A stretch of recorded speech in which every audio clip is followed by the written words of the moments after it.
Sinabi ng Estados Unidos na pinaputukan nito ang dalawang tangker na nangis na may bandera ng Iran noong Biyernes habang inakusahan ng Foreign Minister ng Iran ang Washington ng isang walang ingat na pagkipagsapalaran sa militar at nagpapahina ng mga diplomatikong pagsisikap na wakasan ang digmaan sa gitnang silangan. Sinabi ng US Central Command na hindi nito pinagana at hinayaang makadaan ang dalawang tangker habang sinusubukan nilang makarating sa isang daungan sa Iran. Ang pinakauling mga pag-atake ay dumating isang araw pagkatapos ng pagalitan ng putok ng militar ng US at Iran sa Strait of Hormuz, labanan na sinabi ng militar ng Iran na bunsod na naunang pag-atake ng US sa isa pang tangker ng Iran.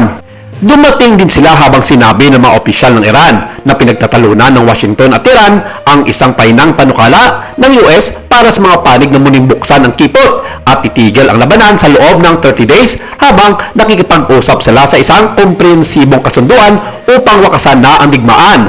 Ang kalihim ng Estado na si Marco Rubio ay nagtanong tungkol sa estado ng mga negosasyon ay nagsabi ng US ay umaasa ng isang tugon mula sa Iran noong Biyernes. At sa kabila ng palitan ng putok nitong mga nakarang araw, parihong iginigiit ni Pangulong Trump at ng Foreign Ministry ng Iran na magpapatuloy ang kanilang buwanang tigil putukan. Si Mr. Trump na nakipag-usap sa mamamayag sa Washington noong Huwebes ng gabi ay ibinasura ang pagpapalitan ng mga pag-atake sa araw na iyon bilang isang walang kabuluhan at muling nagbabala na ang Iran ay may mahusay na pumirma sa kanilang kasunduan na mabilis, isang maliwanag na sanggunian sa isang pahinang panukala ng Estados Unidos.